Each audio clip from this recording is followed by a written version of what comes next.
track here in Talladega, as it is not bicycle racing, but in many ways we have seen similarities between bicycle racing and the action on the track today. Is drafting, and first one leading and then the other has definitely played a role in what has happened so far. At the moment it is Davey Allison leading, and then 6 cars behind him. Dale Earnhardt on the outside, Morgan Shepherd 75 car on the inside, then Ken Schrader in 25, Neil Bonnet, Bill Elliott, and Mark Martin. And I tell you what, it's a good thing that these guys aren't leading the race, because they've never figured out how to divide the points or the money or anything else.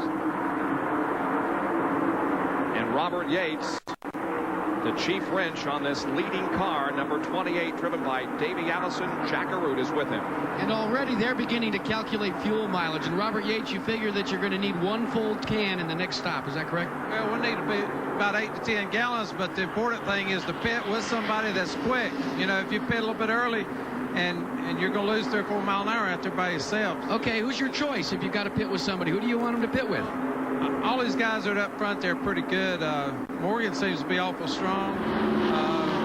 25 cars is super strong, and also Bill. So any of those guys, I guess we'd like to pit with them. I don't know if Alabama has a lottery, but it sounds like he's picking numbers for the Florida lottery.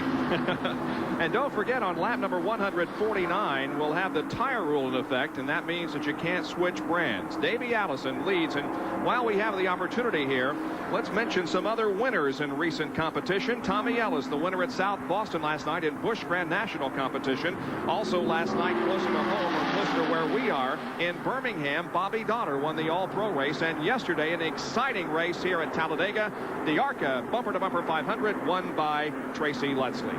Now let's go down to the pit area once again, and Jack Arute, or rather, Jerry Punch. Sorry, Jerry. Go ahead. Well, it's close. He's a little bit older than I am, but no. And not as good looking. Yeah. There you go. No, we're in the Valvoline pits with Morgan Shepherd, Carlin, and Butch Mock. And Butch, Jack Arute just talked to Robert Yates and said they're going to have to come in for 1 can. That's what you told me you guys are going to have to do too. But do you have a pitting partner? You got to have someone to come in and pit with you when you do. Well, we haven't quite reached that stage yet, but yeah, we've discussed it. And obviously, when 2 cars team up, Davey's car's real fast, ours is running real good, and if we feel we can get away with them, we need to pit at the same time so we can get out. But we haven't reached the stage where 1 can's enough yet, but we'll see what happens. Maybe a high-level discussion here on pit road as a member from the Valvoline crew goes down to the member of a Havoline crew, and they decide if they're going to pit together and possibly decide it among the 2 of them, between the 2 of us, who's going to win it here in the next 20 or 30 laps. Gentlemen? Well, the Raymond crew has to be very excited and very happy, and Morgan Shepherd also has to be because of their performance here. Morgan has not set the world on fire in Winston Cup competition so far this year, but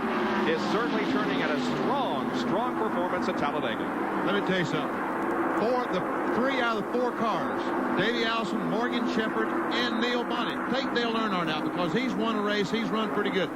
Neither of those guys have had anything to cheer about. They've had terrible years in 1989. All of them could use this race to take them on to the rest of the season. Now, when you look among this group, and we always think about first-time winners here at Talladega, but everybody in that group has a Winston Cup win. So we're not, well, with the exception of Mark Martin. So they're the first 6 cars, and you can see how Ken Schrader is there in 7th position and beginning to catch up to the others. Now we have 3 cars running here in a draft, and that is Harry Gant, Labonte, and Sterling Marlin have hooked up, and they're gaining on that front group. They pulled away from that second group of cars that Gant was heading up not too long ago. As we look out the rear window of Harry Gant's car, Terry Labonte in the Budweiser Ford, and right behind him is Sterling Marlin in the Sunoco Oldsmobile. Now we're going to let these guys go out of frame, and look at this bunch of cars that are about a half a straightaway behind. And that is Alan Kowicki that leads this group of cars down the backstretch. Also there, Phil Parsons and Lake Speed and Rusty Wallace and Jeff Bodine and Darrell Waltrip and Rick Wilson and others as we are in Rusty Wallace's car now as he follows Lake Speed. And there's the bumper cam from Rusty Wallace's car as we look back at Jeff Bodine. Bodine, meanwhile, is looking at Rusty Wallace. And decides he wants to pass him. He wants to look at him from another angle. He's going to go by on the inside, or at least he's going to try.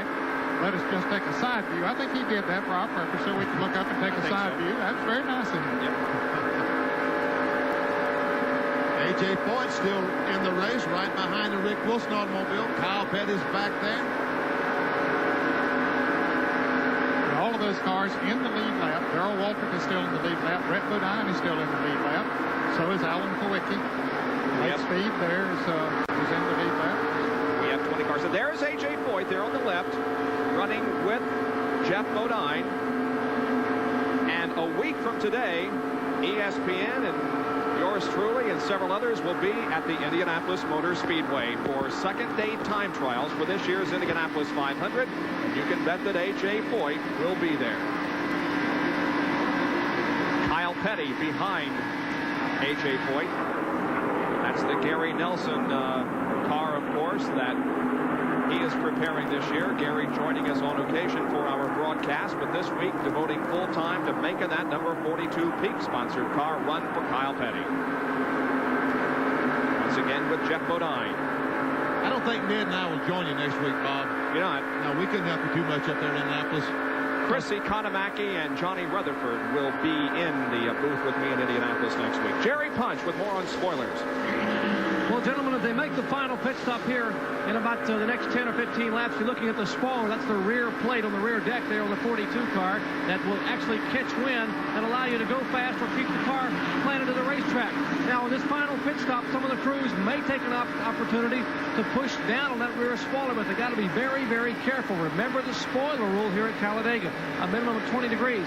And Dick Beatty, NASCAR's chief here for inspection, made it very plain in the driver's meeting. Gentlemen, when those cars come in the garage area, you better not touch those spoilers. We're going to have an inspector go over with a gauge and put it on the car. Now, if your spoiler is less than 20 degrees, I don't care if it's 19 or 18, if it's less than 20, there will be no fines, there will be no penalties. You will purely be disqualified.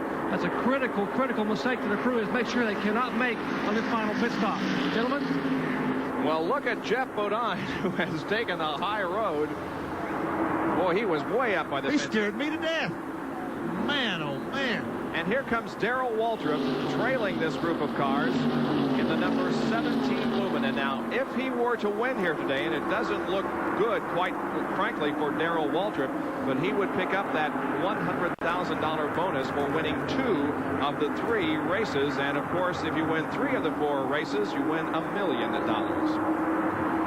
And now back up front, it is still a single file formation with Davey Allison showing the way over Morgan Shepherd, Dale Earnhardt, Neil Bonnet, and Bill Elliott.